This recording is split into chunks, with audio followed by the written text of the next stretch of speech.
Based on what we've seen over the last 2 days, it is clear to me that now is the time for additional action. We need to put in place more restrictions to help slow the virus and protect public health. That is why, effective immediately, the Emergency Management Cabinet Committee has approved my recommendation that students no longer attend classes in schools or post-secondary institutions until further notice. All regularly scheduled classes are cancelled, regardless of class size. We are also asking all licensed childcare facilities and out-of-school care programs to close immediately. Approved day homes are exempt due to the small number of children they care for, but they are encouraged to use sanitation practices and the guidance that we released late last week. As a parent with children in the school system and in after-school care programs, I recognize that this is extremely disruptive for many families and for those working in these sectors.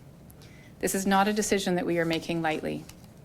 I made this recommendation after extensive discussion with school boards and in consideration of the cases of community transmission that were identified over the weekend.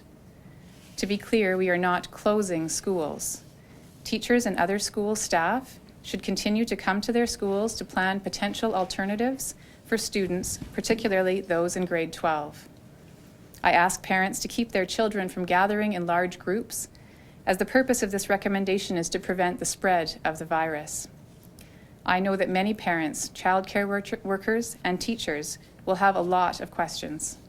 This decision was made only a few hours ago, so many details are being confirmed.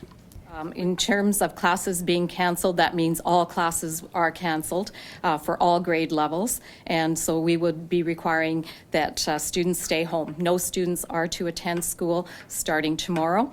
As far as the provincial achievement tests, the PATs, all of those will be canceled for the rest of the remainder of this school year.